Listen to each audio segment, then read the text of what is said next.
ప్రపంచ వైద్య చరిత్రలోనే అద్భుతం నియోకేర్ హోమియోపతి. ఎలాంటి అనారోగ్య సమస్యలకైనా 100% ట్రీట్మెంట్ గ్యారంటీ. నమస్తే, నేను Keshav. Welcome to Suman TV.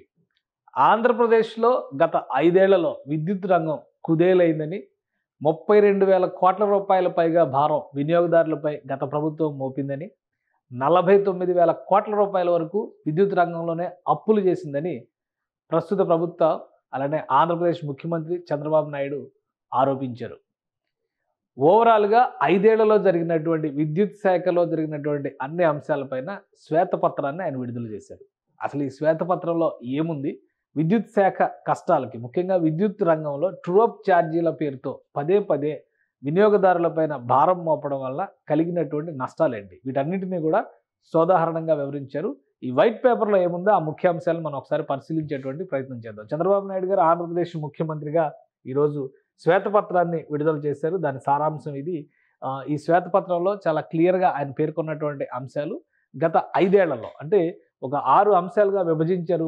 1995, 2004లో power sector reforms ఏ విధంగా వచ్చినాయి, 2014, 19 మధ్య రెండో దశ సంస్కరణలు ఏ విధంగా వచ్చినాయి, అలానే 2019, 2024 మధ్యలో టారిఫ్ బర్డెన్ ఏ విధంగా పెరిగింది, అంటే విద్యుత్ ఛార్జీల భారం ప్రజలపైన ఏ విధంగా పెరిగింది అనేది వివరించారు. అలానే 2019, 24లో ఆంధ్రప్రదేశ్ పవర్ యూటిలిటీస్ పైన విపరీతమైనటువంటి అప్పుల భారం పడింది అనేది చంద్రబాబు నాయుడు చేసినటువంటి ప్రధానమైనటువంటి విమర్శ.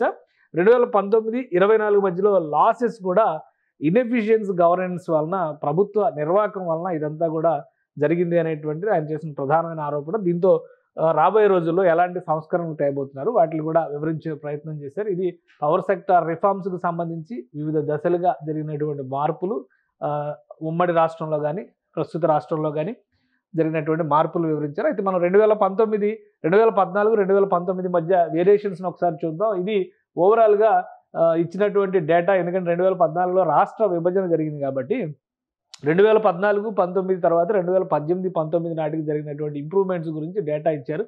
ఏపీ జెన్కో యూటిలిటీ కెపాసిటీని దాదాపు 3,099 మెగావాట్లు, అంటే 75% ఉత్పాదక సామర్థ్యాన్ని పెంచడం ద్వారా దాదాపు విద్యుత్ అవసరాలు తీర్చే విధంగా 7,213 మెగావాట్ల విద్యుత్ని అందుబాటులోకి తీసుకొచ్చినట్టుగా చంద్రబాబు నాయుడు వివరించారు. ఇక ట్రాన్స్మిషన్ కెపాసిటీ విషయంలో కూడా 57% పెరుగుదల నమోదైంది 2014 నుంచి 2019 మధ్య కాలంలో. ఇక ఆర్ఈ కెపాసిటీ, ఇన్స్టాల్డ్ ఆర్ఈ కెపాసిటీకి సంబంధించి 475% మెరుగుదల వచ్చింది. అలానే సోలార్ పవర్ని, విండ్ పవర్ని 2014, 19 మధ్య కాలంలో విస్తృతంగా ఆంధ్రప్రదేశ్ ప్రభుత్వం ప్రోత్సహించింది. ఈ క్రమంలో చూస్తే కనుక 66 మెగావాట్ల నుంచి 2,979 మెగావాట్ల సోలార్ పవర్, అంటే ఆల్మోస్ట్ 3,045 మెగావాట్లకు చేరింది. 4,514% పెరుగుదల నమోదు చేసింది. ఇది ఒక భారీ పెరుగుదలగా దీన్ని మనం చూడాల్సి ఉంటుంది. అలానే పవన విద్యుత్ విషయంలో కూడా 731 మెగావాట్ల నుంచి 4,077 మెగావాట్లకు పెంచారు. అంటే 458% ప్రోగ్రెస్ని 2014, 19 మధ్య కాలంలో 5 సంవత్సరాల్లో సాధించినట్టుగా చెప్తున్నారు. టోటల్ జనరేషన్ కెపాసిటీని కూడా 174% గత తెలుగుదేశం ప్రభుత్వం రైజ్ చేసింది అనేది చంద్రబాబు నాయుడు చేసినటువంటి విశ్లేషణ. అయితే ఒక సర్ప్లస్ స్టేట్గా 2019 నాటికి ఆంధ్రప్రదేశ్ విద్యుత్ సర్ప్లస్ స్టేట్గా, మిగులు విద్యుత్ కలిగినటువంటి రాష్ట్రంగా మేము తీర్చిదిద్దగలిగాం అనేటువంటి మాట ఆయన వివరించారు ఈ శ్వేతపత్రంలో. ఇది కీలకమైనటువంటి అంశం. అయితే 2019, 24 మధ్య జరిగినటువంటి పరిణామాలను కూడా ఆయన వివరించారు. సో దానిలో జరిగినటువంటి నష్టాలు ఏంటి అనేది ఒకసారి మనం చూద్దాం. ఇది 2014, 19 మధ్య కాలంలో ఆంధ్రప్రదేశ్ ప్రభుత్వం తీసుకున్నటువంటి సమిష్టి నిర్ణయాల వలన దాదాపు 145 జాతీయ, అంతర్జాతీయ పురస్కారాలని ఆంధ్రప్రదేశ్ విద్యుత్ రంగ సంస్థలు దక్కించుకున్నట్టుగా చంద్రబాబు నాయుడు వివరించారు. అయితే తర్వాత 2019లో వచ్చినటువంటి ప్రభుత్వంతో ఈ పనితీరు మొత్తం మారిపోయింది. ఆ పనితీరుకు సంబంధించినటువంటి గణాంకాలని ఇక్కడ స్పష్టంగా వివరించారు. 2019, 24 మధ్య కాలంలో టారిఫ్ బర్డెన్ ఆన్ కన్స్యూమర్, అంటే వినియోగదారుల పైన విద్యుత్ ఛార్జీల భారం 32,116 కోట్ల రూపాయలు చేరింది. అంటే ఈ 5 ఏళ్ల కాలంలో వేసినటువంటి భారం ఇది, అదనపు భారం. అలానే increase in det of AP power utilities, విద్యుత్ రంగంలో జరిగినటువంటి అప్పుల అంశాన్ని మనం ఒకసారి చూస్తే 49,596 కోట్ల రూపాయలకు పెరిగింది. సో ఇది కూడా చాలా ముఖ్యమైనటువంటి అంశం. ఒకవైపు విద్యుత్ ఛార్జీల భారం పెరిగింది, మరోవైపు విద్యుత్ రంగం పైన అప్పులు కూడా పెరిగాయి. Losses due to inefficient governance, ప్రభుత్వ పనితీరు లోపం వలన జరిగినటువంటి నష్టాలు 49,741 కోట్ల రూపాయలు. మొత్తంగా కలిపి చూస్తే ఈ భారం మొత్తం 1,29,503 కోట్ల రూపాయలుగా చంద్రబాబు నాయుడు ప్రభుత్వం లెక్క తేల్చింది. ఇప్పటికీ కూడా విద్యుత్ సరఫరాలో నాణ్యత లోపించింది. విద్యుత్ సరఫరాలో వస్తున్నటువంటి సమస్యల వలన వినియోగదారులు విపరీతమైనటువంటి ఇబ్బందులు ఎదుర్కొని, ముఖ్యంగా పారిశ్రామికవేత్తలు, వివిధ రకాల సంస్థలు కూడా విద్యుత్ వినిమయంలో వస్తున్నటువంటి సమస్యల వలన ఇబ్బంది పడుతున్నటువంటి పరిస్థితి ఆంధ్రప్రదేశ్లో ఉందన్నారు. అలానే గత 5 ఏళ్లలో జరిగినటువంటి పోలవరం పూర్తి కాకపోవడం, అనేక థర్మల్ పవర్ ప్లాంట్ల పనిని డిలే చేయడం, ముఖ్యంగా పవర్ అగ్రిమెంట్స్ని రివ్యూ చేయడం ద్వారా గత ప్రభుత్వం కోలుకోలేని భారాన్ని ఆంధ్రప్రదేశ్ ప్రభుత్వం పైన మోపింది అనేది ఆయన చేసినటువంటి విశ్లేషణ.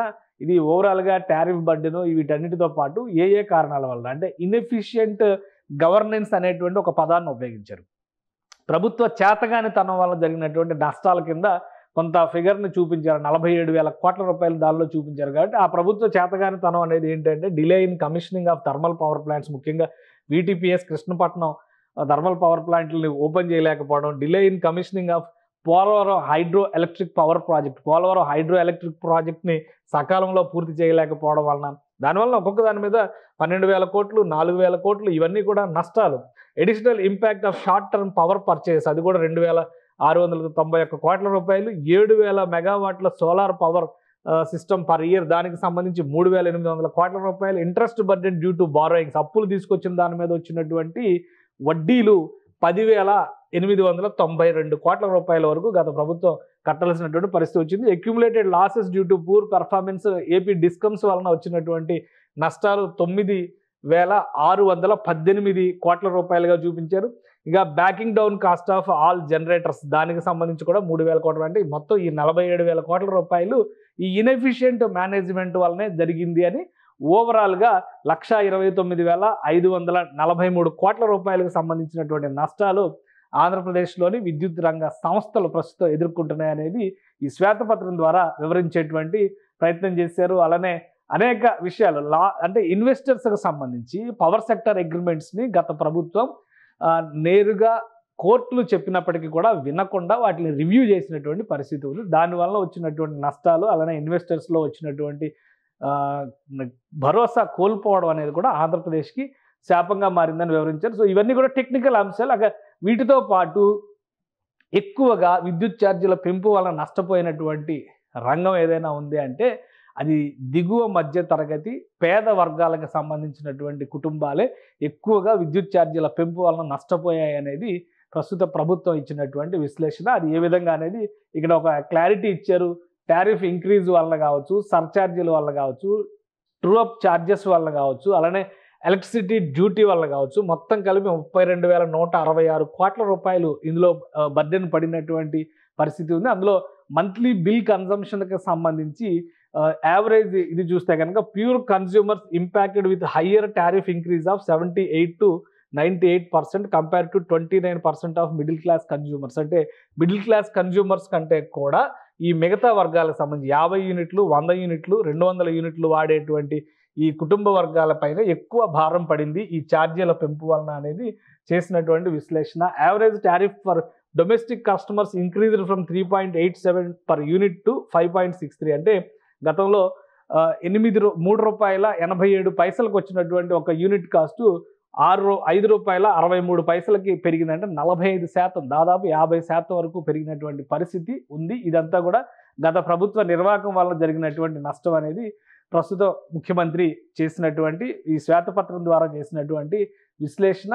అలానే టోటల్ లోన్స్ కూడా 79% పెరిగినాయి. గత 5 ఏళ్లలో ఎప్పుడూ లేనంతగా ఈ లోన్స్ పెరుగుదల జరిగింది. దీనివల్ల ఇప్పుడు రాబోయేటువంటి రోజుల్లో విద్యుత్ రంగాన్ని బలోపేతం చేయడానికి కూడా చాలా కష్టపడాల్సినటువంటి పరిస్థితి ఉందనేది ముఖ్యమంత్రి చంద్రబాబు నాయుడు చేసినటువంటి విశ్లేషణ. ఇక short term borrowings highest rate of ఇంట్రెస్ట్తో తీసుకున్నారు, 10.11%తో తీసుకున్నారు. దీనివల్ల 10,892 కోట్ల రూపాయల వరకు రాష్ట్ర ఖజానా పైన భారం పడింది అనేది ఆయన చేసినటువంటి వివరణ. సో ఈ అప్పులకి సంబంధించి, ఛార్జీల పెంపుదలకు సంబంధించి, ఓవరాల్గా వచ్చినటువంటి నష్టాలకు సంబంధించి ఇచ్చినటువంటి పూర్తి విశ్లేషణ ఇది. ఇక రాబోయేటువంటి రోజుల్లో వీటన్నిటిని ఏ విధంగా ఓవర్కమ్ చేయాలి. అలానే ఇప్పుడు అదనపు బర్డెన్స్ కూడా పడుతున్నాయి. ఎందుకంటే నిర్మాణాలు సకాలంలో జరగకపోవడం వల్ల కూడా విద్యుత్ రంగానికి సంబంధించినటువంటి అనేక అంశాలపైన భారం పడుతున్నటువంటి పరిస్థితి ఉందని ముఖ్యమంత్రి చంద్రబాబు నాయుడు వివరించారు. ఇక వీటికి ఒక టార్గెట్ పెట్టుకున్నారు. డిలే అయినటువంటి ప్రాజెక్టులన్నింటినీ కూడా వీలైనంత వేగవంతంగా ముందుకు తీసుకెళ్లాలని.